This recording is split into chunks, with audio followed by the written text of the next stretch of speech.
Volvemos a adentrarnos al caso Alcácer en esta ocasión para hablar de la fuga de Anglés y otras pruebas que después de la aparición de Fernando García, el padre de una de las tres víctimas de Alcácer, en esta ocasión de Miriam García, ha hecho varios vídeos en las últimas horas, uno de ellos hablando de Antonio Anglés y su fuga. Dice en este vídeo, comenta las vivencias en relación a la supuesta fuga de Antonio Anglés. Nosotros vamos a ir un poquito más allá, aparte de ver el vídeo, reaccionar a lo que diga don Fernando García, pero obviamente voy a relacionarlo con entrevistas pasadas, cosas que ya se dijeron, cosas que están en los medios actualmente, pero también anterior. Y bueno, seguramente lo comenté en el título de este vídeo, pero había unas fotos que, según el periodista aclamado por la crítica Juan Ignacio Blanco, él expresó en un programa de radio, si no me equivoco, que decía que era fundamental una fotografía, una foto que para él lo cambiaba todo, una foto en la que Antonio Anglés, del cual vamos a hablar justo en este vídeo, y vamos a ver la vivencia de Fernando García en torno a esta fuga. Pues básicamente Juan Ignacio Blanco decía que había una foto del sumario de Alcácer que obviamente nunca vio a la luz, o nadie la vimos nunca, que nos sorprendería absolutamente a todos que pudiera aparecer en esa foto. ¿Qué es lo que aparecía? Porque aparecía, según lo que dijo Juan Ignacio Blanco, pues el propio Antonio Anglés, pero con ciertas personas.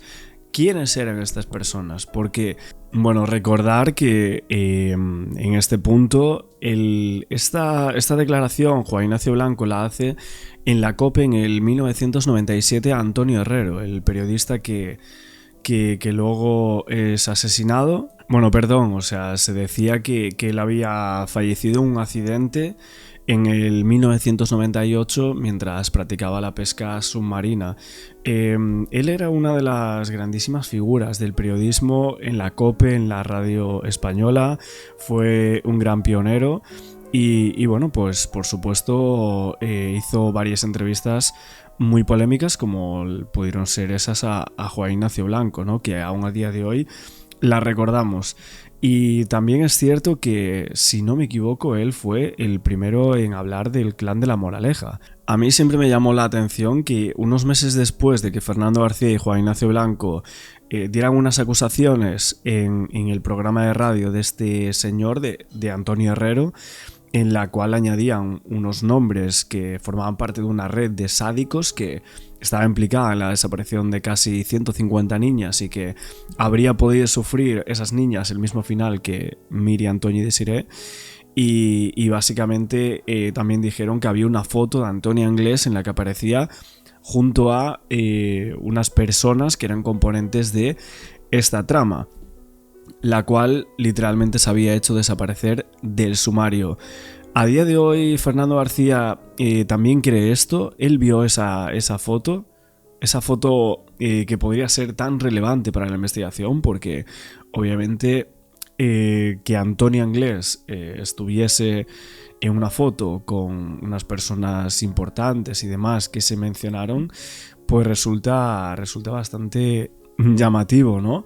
Lo grave de todo esto, de hecho, es que el propio Juan Ignacio Blanco, cuando va a decir los nombres de esas personas importantes en Valencia y demás, justo ahí lo que él hace es empezar la frase diciendo: sí, es que en una emisora de radio de Valencia ya se ha dado el nombre de una persona importante, del exgobernador civil, que sería responsable de esta trama. Bueno, básicamente vimos cómo empezaron a destapar esa supuesta trama, que luego se la hizo conocida, ¿no?, como el clan de la Moraleja. Pues básicamente se mencionaba o se hacía referencia a que ya se había dicho antes que ellos aquellos nombres, ¿no?, en un programa de radio. Resulta muy llamativo que unos meses después este señor fallezca en un accidente. Decían que que de pesca. Bueno, a mí me llama bastante la atención, la verdad. Bueno, vamos a seguir escuchando a don Fernando García y ahora damos más detalles de todo esto. ¿Recordáis que os dije que yo he ido a los sitios para vivirlo yo y que no me lo cuenten? Porque cuando te lo cuentan, alguien te dice una cosa y otro te dice la contraria y siempre te queda la duda. Pero lo que yo estoy contando es porque lo he vivido yo. Cuando nos contaron la historia de la fuga de Antonio Anglés, pues a mí me pareció tan rocambolesca, tan inverosímil, que, que bueno, me quedé asombrado. Y bueno, pues fui a los lugares y empecé, y vamos a empezar por el principio. El día que dicen algunos que en algunos sitios dicen que no estaba en casa de los Ángeles cuando va la Guardia Civil. Recordar ese momento que también se narra que es el momento donde Miguel Ricard llega con su coche, ve varios coches de la Guardia Civil en la puerta de los Ángeles, va a aparcar su coche, coge 2 bolsas de mandarinas, se dirige a donde está la Guardia Civil, que es en la portería de los Ángeles, y les preguntan que si pasa algo. Esto ya hace pensar un poquito, ¿no? O sea, tú que has participado en la muerte de 3 niñas, ves a la Guardia Civil y tienes tanta inteligencia y tanta sangre fría que no te importa, vas a ir disimulando. Pero bueno, vamos con los Ángeles. Uno dicen que estaban Antonio Anglés allí, que llega la Guardia Civil, que se estrecha con un tablón detrás de la puerta y que se escapa por una ventana trasera que da a unos tejados de unas viviendas que hay en la parte de detrás de las casas, de su casa. Ellos viven en un 4.º piso y ahí viene lo primero que es inverosímil. Ellos viven en un 4.º piso y salta a un tejado que está en la parte, y según te asomas a la ventana, en la parte izquierda, 2 pisos más abajo. En la parte izquierda, 2 pisos más abajo. Y bueno, dicen que él era muy hábil para hacer saltos. Y se escapa por los tejados. Bueno, pues yo no digo nada a nadie, cojo mi coche, yo vivía en Alcácer, cojo mi coche, me voy a Catarroja, me voy a la parte de detrás de la casa de los Anglés y me voy a visitar vecinos. Ahí mi sorpresa que los vecinos me dicen lo contrario. El día que estaba aquí la Guardia Civil, en los tejados había mucho más Guardia Civil que en casa de los Anglés y en la carretera. Los tejados estaban tomados por la Guardia Civil, por aquí no se escapó. Y si se escapó por aquí es que lo dejaron escapar. Si la Guardia Civil allí monta un operativo de ese calibre, lo último que va a hacer la Guardia Civil es dejarlo escapar. Bueno, según nos cuentan, se escapó. Bueno, pues supuestamente se escapó en ese piso de Catarroja por todos esos tejados, todos los tejados que hay por ahí. Bueno, como si fuese una peli, o sea, una película americana. Pues el señor Antonio Anglés pues fue corriendo por absolutamente todos los tejados de Catarroja sin que ningún policía lo viese justo en ese momento y bueno, luego llegó a Irlanda. Aquí lo veis, aquí veis las imágenes, son unas vistas aéreas. A ver si os puedo colocar otra foto más para ir acompañando un poco el relato. Que el vídeo completo obviamente lo tenéis en el canal de Fernando García Mediano. Aquí tenéis el punto, esa ubicación y el cómo supuestamente se tiró desde ahí el señor Antonio Anglés, sobreviviendo a esa caída. Decían que con una especie de tirolina o algo así, que él lo hacía mucho y bueno, básicamente lo que vemos de Fernando es que no cree absolutamente en nada de esto, pero creo que no cree en nada de lo que le cuentan del caso Alcácer por su vivencia. Antonio Anglés, y al día siguiente por la mañana, porque eso fue tarde-noche, el día siguiente por la mañana, esa noche creo que llega a Valencia e intenta dormir en una pensión, un tanto rara esa pensión, en la pensión esa, cuando va la policía a buscarlo, ya no está, se había ido. Al día siguiente por la mañana, según nos cuentan, según nos cuentan los documentos oficiales, se presenta en una peluquería para cambiar su look, porque él era moreno y lo estaba buscando la Guardia Civil, y la Guardia Civil cuando busca encuentra, no nos queramos equivocar. La Guardia Civil cuando busca encuentra. Y bueno, se va a la peluquería, se cambia de look, se tiñe el pelo de rubio y mira por dónde, otra cosa inverosímil. Lo primero que hace cuando sale de la peluquería con el nuevo look es buscar un fotomatón, hacerse fotografía con el nuevo look y metérselas en la cartera. De allí dicen que se va a Villamarchante, luego de Villamarchante se va a Benaguacil, en Benaguacil se mete en un chalet para esconderse y el día que decide salir del chalet para ir a otro lugar, que fue cuando fue a buscar al hombre que lo llevó a Minglanilla, según nos cuenta la versión oficial.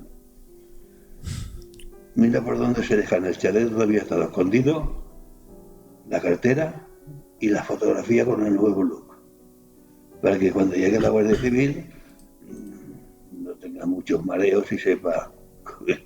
Es que uno escucha estas cosas y piensa, ¿será que piensa que todo el mundo es gilipollas? Bueno, hemos comentado muchísimas veces el tema de la fuga de Antonio Anglés. Tenemos un montón de vídeos, ¿no? Hablando, bueno, de todo lo que se expone, que supuestamente fue esa huida, ¿no? Para muchos la huida que jamás existió. El cambio de pelo aquí, saca un fajo de billetes en otro lado, un montón de cosas que obviamente vemos como todo el mundo vio a Antonio Anglés después de la desaparición de las niñas de Alcácer, pero nunca jamás pudo ser detenido, ¿no? Esta persona. Es surrealista, ¿no? Porque hablamos de, primero, Catarroja, escapa del cerco policial en Valencia, se tiñe el pelo, cambia su fisionomía, luego va a Villamarchante, se esconde allí en aquella caseta, luego dicen que llega escondido en un camión a Madrid, de Madrid se va a Lisboa, se esconde en casa de un drogadicto, luego, bueno, sabemos que está en ese barco, en el City of Plymouth, y desde ahí llega a Dublín y se tira en ese barco. Bueno, se tira tantas veces, hace tantas cosas que es prácticamente imposible creerse todo lo que nos cuentan acerca de la supuesta fuga del señor Antonio Anglés. Que somos tontos, que aquí estamos. Todas estas son mis elucubraciones, mis conspiranoicas, las teorías conspiranoicas que yo y Juan Ignacio teníamos. Pero nos basamos en hechos. Ustedes juzguen, yo estoy hablando mi experiencia. De allí va a un labrador, lo secuestra y lo hace que lo lleve a Minglanilla. Minglanilla es un pueblo que está en la carretera de Madrid, Valencia-Madrid.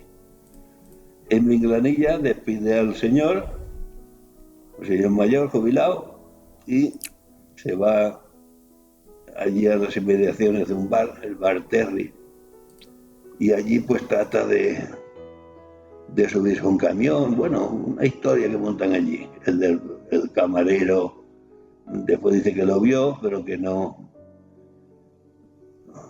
Historias que se montaron. Al del Bar Terry le roba su coche, unos Citroën. Se llaman a la Guardia Civil, la Guardia Civil no viene. O la Guardia Civil cuando llega dice que es que no puede salir a buscarlo porque no tienen gasolina. Todo esto está. Yo lo estoy contando así a grandes reglones, pero todo eso son documentos sumariales, que no lo estoy inventando yo ahora, ni que se me ha ocurrido a mí contar una historia. Entonces está escrito. De allí desaparece ya por completo y lo estaba buscando toda la Guardia Civil de España. Y parece que quieren hacernos ver en esos momentos que no son capaces la Guardia Civil de encontrar a nadie. Y menos a un delincuente que no es que era su misión encontrarlo, sino que cualquier guardia civil de este país, España, tenía el sumo máximo interés en encontrarlo. Porque a mí me lo han dicho guardias civiles que me han parado en carretera de tráfico y me han dicho, Fernando, su hija y sus amigas eran como hijas nuestras. Eran como nuestras hijas. Os metisteis tanto en nuestras casas y en nuestros corazones que les sentimos hijas nuestras.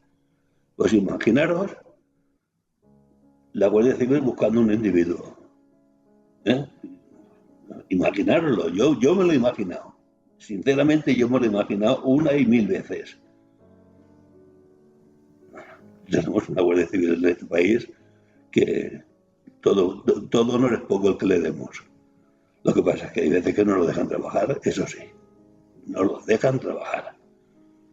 Bueno, pues de allí las próximas noticias que tenemos es que lo han localizado en Lisboa. Ahora viene una película bonita. Lo localizan en Lisboa, que estaba allí con un drogadicto y mandan a la unos guardias civiles de aquí de Valencia o de Madrid, de Valencia creo que son, a averiguar aquello. Sí, ven que sí, que ha estado allí eso, pero notifican 4 o 5 días después. Lo que han ido a hacer lo notifican muy tarde y entonces ya han dado lugar a que se suba en un barco y se vaya de Lisboa. Se monta en el sitio Plymouth, dirección a Irlanda. Y viene después la película de que se tiró del barco. Vosotros imaginaros en alta mar, en el mar del norte. Las aguas están fresquitas, muy fresquitas, muy fresquitas. Un barco en marcha en alta mar. Y el señor inglés se tira al agua. Tiran un bote al agua, viene un helicóptero, es la película que montan. Lo recogen del agua y lo llevan otra vez al barco. En vez de cogerlo el helicóptero y lo llevas al puerto, al helipuerto y averiguar quién es y detenerlo. No, lo devuelven al barco y dicen hasta luego, adiós, y se va otra vez. Lo vuelven a cerrar en el camarote y se vuelve a escapar. Mira por dónde. Qué listo era y qué tontos los demás del barco. Bueno, siempre hemos hablado de la hipótesis de que Antonio Anglés nunca salió de Valencia. Hay muchísimas informaciones sobre esto, de que lo mataron, de que, bueno, por ejemplo, a ver si os lo puedo sacar por aquí, la teoría está de que en realidad el primer cuerpo que se encuentra en la Romana es el de Antonio Anglés. Esto siempre se mencionó. Por esto. Digo, ¿qué hay ahí? Y yo estaba aquí a punta y ellos estaban allá. Y yo digo, oye, ¿eso es un reloj? Dice, sí. Y entonces yo entré por aquí, allá, y yo digo, tiene razón, me cago en 10, eso es una mano. Al verlo, digo, parece una mano de un hombre. Bueno, básicamente también por esto, por lo que dijeron los apicultores aquí. Dijeron que parecía una mano de un hombre. Me pareció que era una mano de un hombre porque era gorda. Pareció que era una mano de un hombre porque era gorda. Mira lo que hay aquí. Y para muchos dicen, está clarísimo que la mano era de Antonio Anglés, que terminaron con Antonio Anglés justo el mismo día. Para algunos investigadores particulares, Antonio Anglés estaba enterrado allí.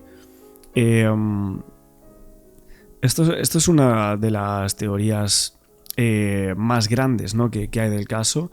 Obviamente con eso se caería la versión oficial, pero allí había de todo en aquella fosa, ¿no? por todos lados. A Antonio Anglés no lo encontraron nunca, es cierto, pero una de las hipótesis, no sé si Fernando García en algún momento la va a comentar, pero era esta, de que la primera mano que se encuentra no es de ninguna de las niñas. Así lo dejan claro los apicultores. Y luego los callaron mucho, o sea, no dieron más declaraciones, parecía que estaban como muy amenazados y tal. Hablamos del tema del reloj y dijo que vio claramente una mano de hombre, que no encontraron huesos, que cuando volvieron a subir, que no encontraron ninguna mano. Encontraron el reloj en los huesos de la muñeca de Toñi. Es todo muy rocambolesco, es cierto, pero ostras, aquí se da a entender una corrupción brutal por parte de quienes se encuentran el cuerpo de Antonia Anglés y que luego obviamente se sabe que supuestamente eran las 3 niñas de Alcácer, que estos señores se equivocaron. Es que hay tantas equivocaciones, hay tantas casualidades en torno a Alcácer que ya pues parece difícil, ¿no? Pero bueno, eso es lo que nos cuentan. Pero bueno, viendo yo toda esa historia, yo me acuerdo que cuando yo estaba en Londres, la fecha que apareció mi hija muerta, yo había contactado con una persona que en su momento me dio la mano y me dijo, si un día necesitas algo de mí, aquí estoy para lo que necesites. Yo le dije, como a todo el mundo le he dicho siempre, si un día necesito de ti, no lo dudes que te buscaré. Y aquí el día lo necesite. Este es otro capítulo que yo lo contaré en su momento. Y esta persona fue Raymond Nakashan. Raymond Nakashan, algunos no sabéis quién es. Y yo refresco un poquito la memoria. ¿Recordáis en Marbella a una niña que raptaron, Melody, y la secuestraron y pidieron un rescate de dinero a los padres? Bueno, pues este hombre, una vez me encontré yo en un programa de televisión con él y vino a saludarme y me ofreció su ayuda. Aquel día, estando yo en Londres, necesité de su ayuda y rápidamente, no pasó ni 2 minutos que yo tenía una llamada suya en el hotel donde estaba y me ofreció su ayuda. Vinieron de Scotland Yard, que me dijeron, de Scotland Yard, que es la policía inglesa, y vinieron y me dijeron que habían tenido, que lo mandaban Raymond y que querían decirme que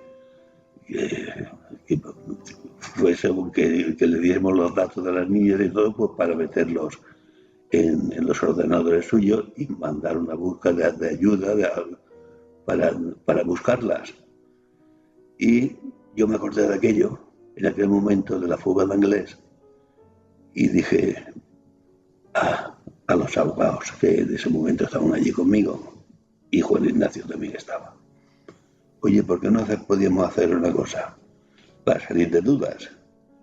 ¿Por qué no mandamos un escrito a Scotland Yard para que nos mande información sobre este polizón del sitio Plymouth? Me identifico yo para que ellos sepan de qué va el asunto y que nos informen. Mira, fue mano de santo. Nos mandaron un documento diciendo quién era el individuo que iba en el sitio Plymouth.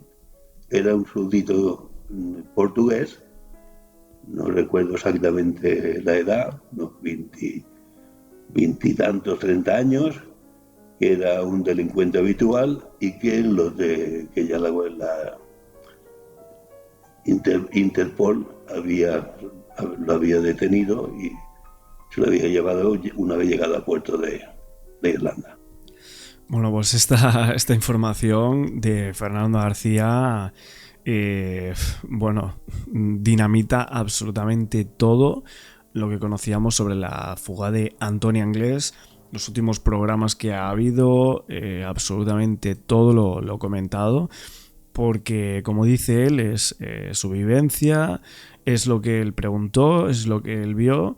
Y básicamente lo que él dice es que preguntaron justo en aquel momento, gracias a Raymond Nakachian, creo que sí que era el nombre de este señor, que de hecho ahora vamos a ver una carta que él escribió justo en ese momento.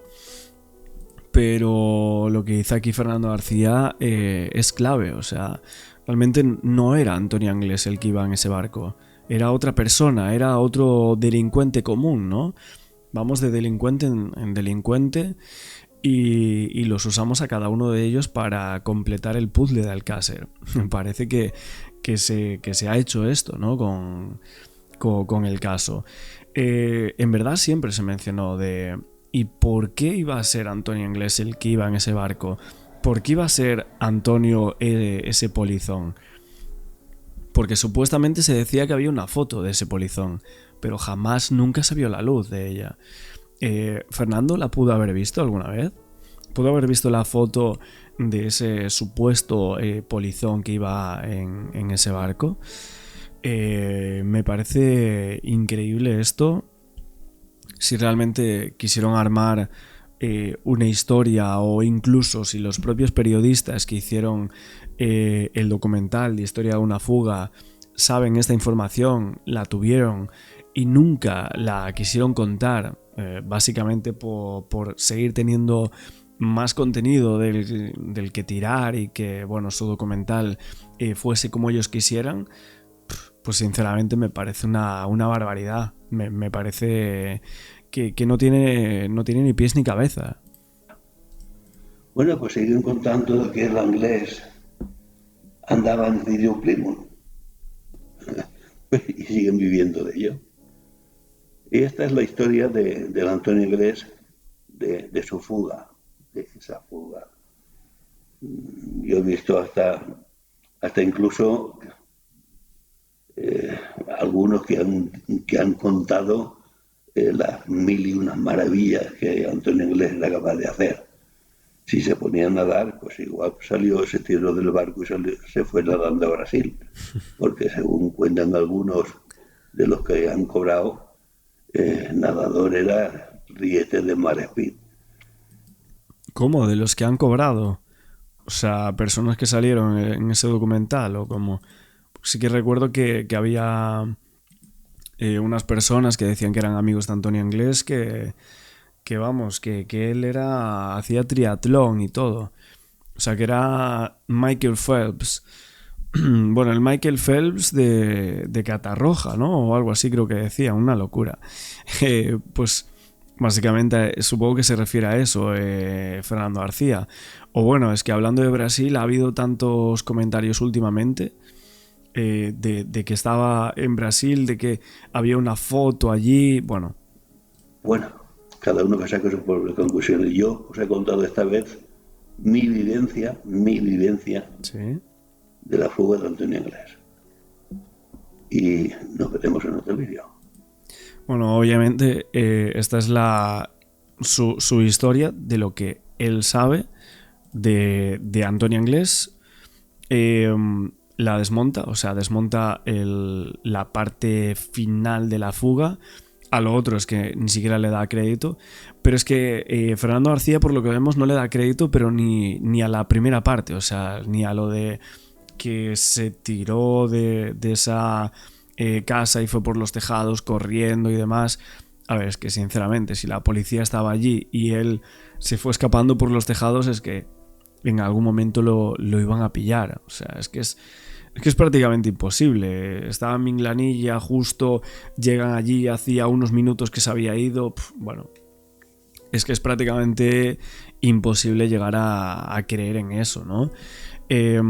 Bueno, justo la carta que os tenía de Nakachian dice: a los padres de las 3 víctimas de Alcácer, el 28 de enero de 1993. Dice: mi esposa Quimera y yo, los padres de Melody, conocemos por experiencia propia vuestro dolor e incomprensión total ante este acto bárbaro perpetrado contra unos inocentes. Ahora este es el momento de movilizar la conciencia de todos los españoles para facilitar información a las fuerzas del orden con el fin de poder detener a estos monstruos. Anoche yo conversé con Fernando García, el padre de Miriam, en Londres. Fue justamente una hora antes de la trágica noticia. Mi ayuda llegó tarde, pero mi único consejo para él y los demás padres es que siguiesen luchando para encontrar a los autores y llevarlos ante la justicia ante esta tragedia que no ha sido en vano. Bueno, vimos ahí como luego salían algunas fotos de este señor y obviamente de Fernando García, pero esa historia, ¿no?, de Melody Nakachian, ¿no?, justo mezclada con el caso de Alcácer, pues también es tremenda, ¿no? Otra cosa más que quería comentar básicamente es esta noticia, ¿no? Ya que hablamos de fugitivos, pues hay una noticia que ha saltado a los medios diciendo que detuvieron en Cartagena a un fugitivo buscado hace más de 40 años, hace 43 si no me equivoco. Esta era una persona que estaba acusado de matar a una compañera de piso en Chicago en el 83 y que llevaba muchísimos años oculto. Básicamente residía en Cartagena, en esta ciudad portuaria de España, y fue localizado por la Policía Nacional. Lo vemos aquí, la foto de su detención. Básicamente quería también meter esta noticia porque es muy llamativo el cómo una persona huida desde el 83, hay que recordar que el de Alcácer sería desde el 92 o 93 según dice la versión oficial, y si en realidad todo el tema de la fuga es mentira, pero Antonio Inglés sí pudiese llegar a estar vivo y estar en algún lugar, ¿no? Siempre se habló de Latinoamérica, pero por ejemplo, es que hablamos de que es 10 años antes que Alcácer, y esta persona se encuentra a día de hoy. Entonces, bueno, para muchos es como si hay unos fugitivos que 40, 50 años después se pueden llegar a encontrar, ¿por qué Antonio Inglés no se va a poder encontrar si ha pasado 3 décadas, ¿no? Veremos qué sucede, ¿no?, con eso y si pudiese llegar a estar vivo.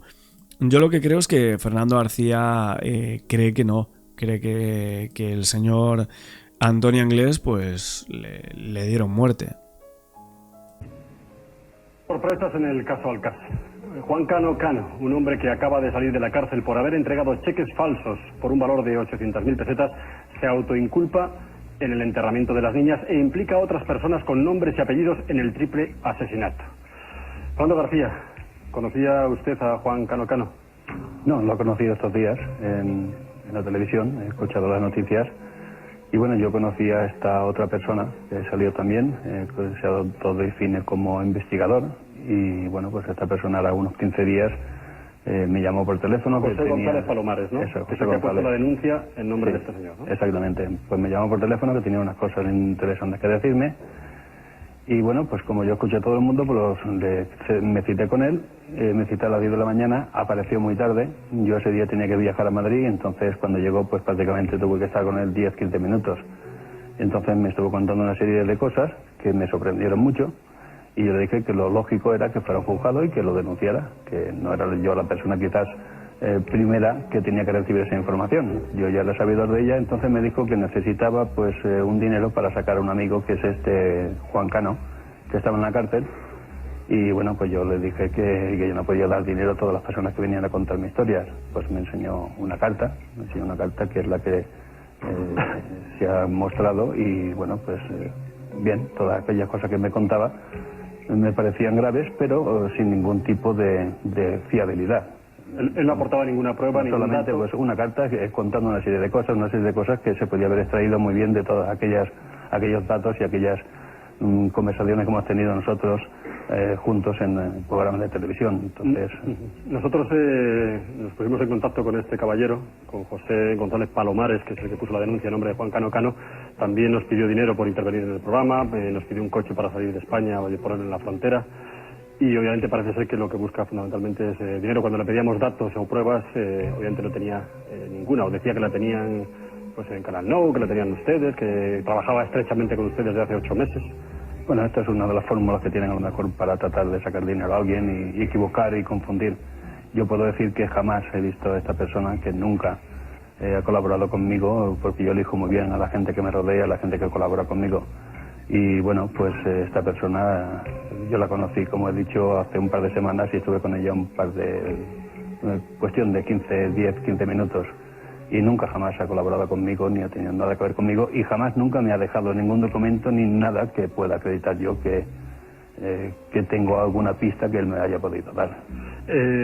Otra de las cosas que nos comentaba es que ha buscado con usted, leo textualmente, un vídeo en el que podrían estar grabadas las torturas y posterior asesinato de su hija y sus amigas. Para ello han entrado sin permiso en la vivienda de una persona muy relevante de Valencia para registrarla.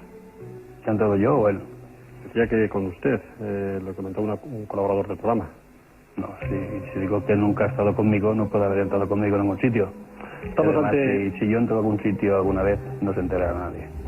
Estamos ante un bluff, estamos ante un hombre. Él me habló también de una película que al director de un programa de Canal Nou pues le ofreció por un dinero, y cuando esta persona fue y dijo quiero la película, pues le dijo que ya no la tenía, que se le habían vendido. Esto me lo contó Ferran, es el director de ese programa, me lo estuvo contando él, porque él tuvo 1 o 2 entrevistas con él personalmente y me lo estuvo contando él. Y yo lo sé por él, pero también me hizo referencia a esa película, que bueno, pues que por una circunstancia la había vendido a un belga por 80 millones. Me contó una historia muy rara sobre una película, pero bueno, jamás nunca él ha entrado conmigo en ningún sitio y no se ha dado esta situación. Sin embargo, fíjese que dice: yo enterré 2 veces a las niñas asesinadas. Así de contundente se mostró en esta declaración manuscrita. En ella detallaba los lugares en que fueron sepultadas las niñas, primero en Játiva y luego en La Romana, donde fueron encontradas. Esto es lo único que me llama a mí la atención, porque por primera vez llega alguien a un juzgado y se autoinculpa de un delito, no solamente un delito de inhumación ilegal, porque creo que hoy en día con el nuevo Código Penal no es delito enterrar a alguien. Entonces sí que se está autoinculpando de un delito de encubrimiento, de encubrir a asesinos, porque si va a hacer un enterramiento de unos cuerpos de 3 niñas que toda España ha conocido y toda España ha llorado, creo que puede saber quiénes son las personas que están detrás de ello. Entonces sí que está cometiendo un delito. Entonces esto es lo que yo veo más importante de todo, que alguien se autoinculpa por alguna razón. La razón, pues yo he tratado de ser cauto y no lanzar las campanas al vuelo y ver qué sucede. Estoy pues esperando pues que el juez dictamine o que el juez haga una orden de búsqueda y captura para que este individuo... Bolsas de plástico, y sin embargo, según lo que escuchamos durante el juicio, esas bolsas no aparecieron en la fosa. Bueno, yo puedo deciros que sí que el señor Carboneres, el enterrador, sí que habla alguna vez de plásticos que se encuentran en la fosa. Lo que pasa es que, como todo en este juicio, lo que no ha interesado se ha dejado de lado y se ha pasado de puntillas. Yo no entendí tampoco por qué estos plásticos se obviaban, se dejaban aparte. Pero sí que puedo decir que José Carboneres, que tiene sus facultades mentales totalmente sanas, dijo que habían unos plásticos en la fosa. Que fueran estos plásticos o no, ya no me atrevo yo a decir mucho, pero sí que se hablaron de plásticos. Por seguir con sus declaraciones, dice que Antonio Anglés fue asesinado el mismo día en que fueron enterradas las niñas en la partida de La Romana.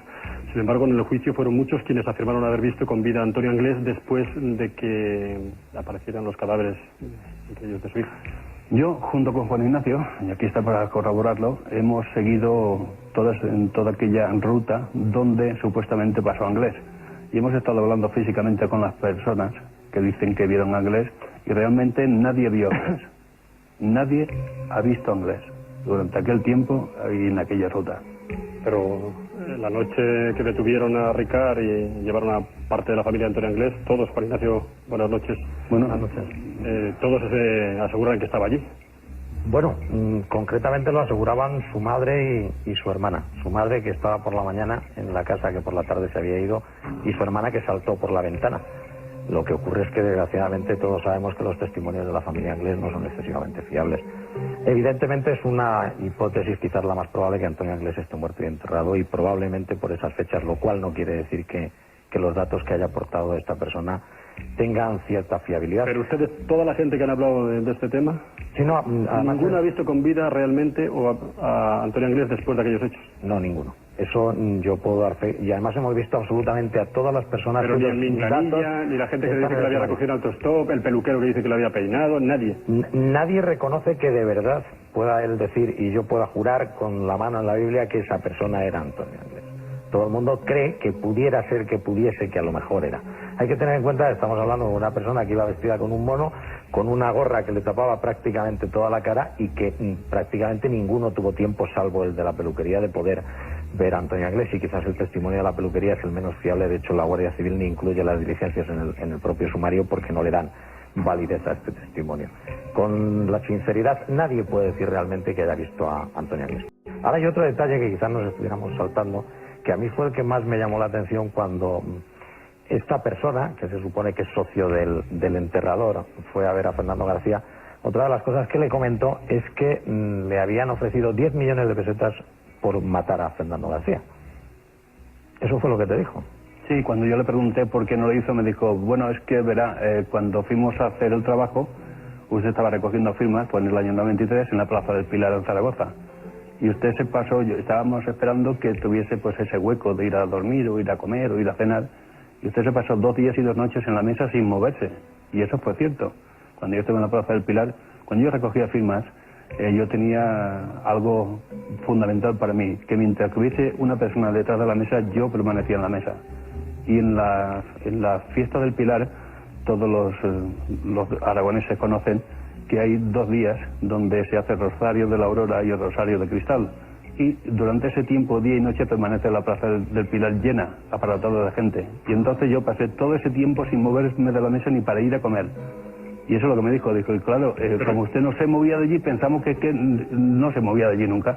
¿Y nunca le preguntó usted quién quería matarle? No, lo que pasa es sí, le pregunté, claro, y me dijo también que fue la misma persona que acusa en esta denuncia, el que es alcalde de Játiva, Alfonso Rus. Pero bueno, esto me suena a mí a chino. Yo más bien pienso que lo que se trata aquí en todo esto es que alguien por venganza, alguien porque tiene algo contra estas personas, se están muriendo de estos 2 personajes para hundirles o para hacerles daño. Sí, quizás a lo mejor esté equivocado, lo ¿no? que es Pero extraño es que... tengo que decir siempre lo que pienso. Yo digo lo que pienso, aunque me equivoque, porque yo pienso que nadie es capaz de encargar la muerte de una persona a alguien que no es capaz de hacerlo, y menos por tanto dinero.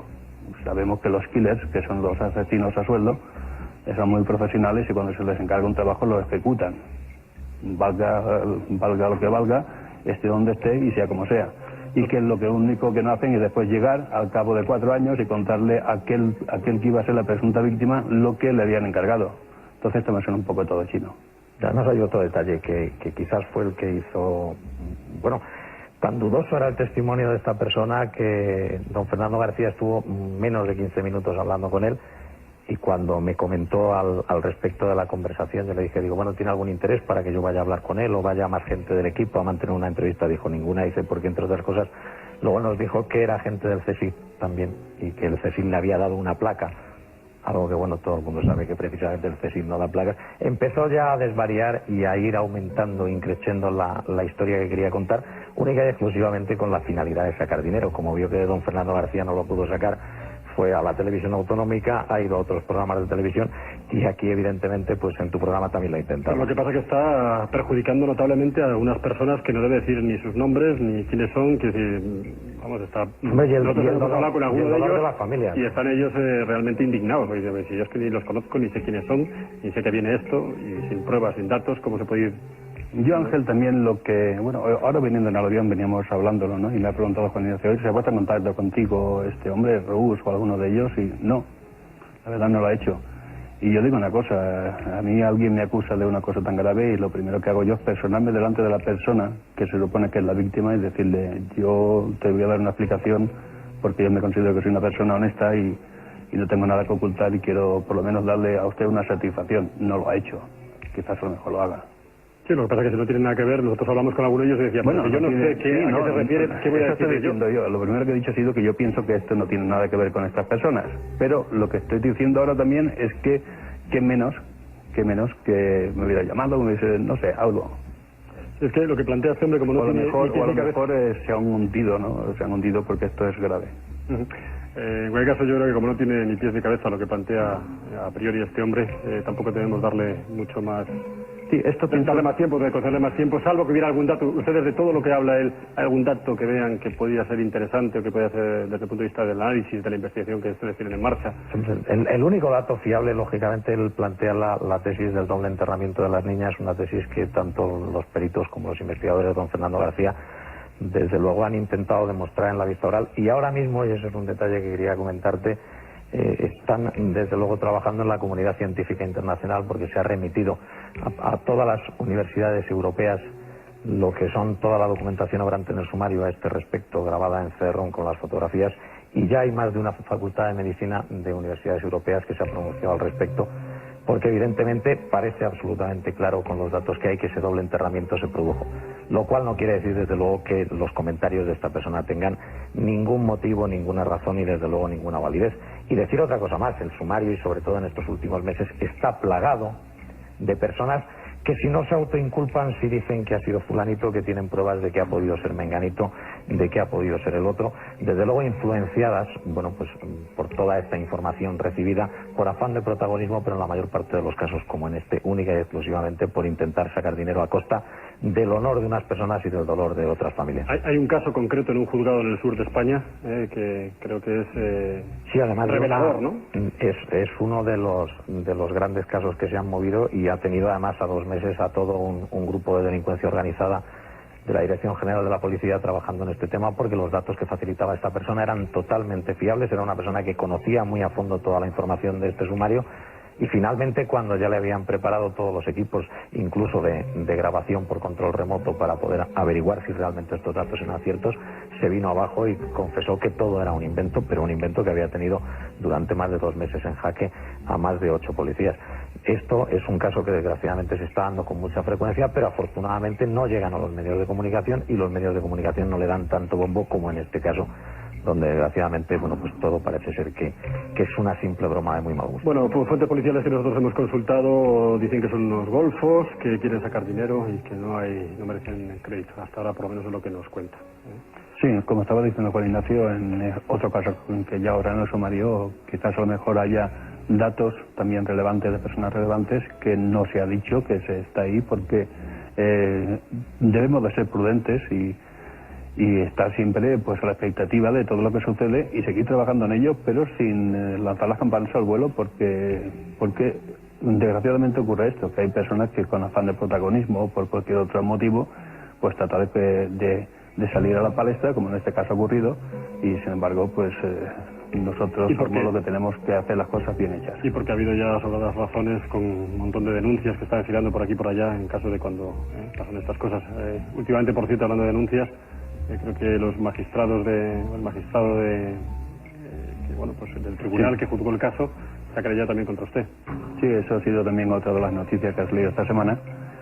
Y bueno, pues ellos sabrán por qué, ¿no? Yo he mantenido siempre mi postura, mi versión, y sigo diciendo lo mismo. Yo las declaraciones que he hecho ha sido porque he visto la instrucción del sumario, he visto cómo está hecho, he visto pues todo el desarrollo, y viendo el desarrollo se sabe el final. Y como sabía el final, pues el pensamiento lo decía en voz alta.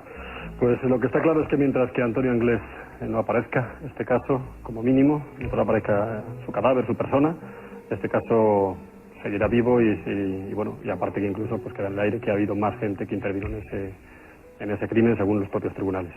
Sí, yo no. Ustedes siguen investigando. Sí, por supuesto, y además que no es mi preocupación no está en que aparezca el cuerpo de Antonio Anglés o no, sino que aparezcan quienes realmente mataron a mi hija. Muy bien, pues nada, muy amables y nos veremos próximamente. Gracias, buenas noches.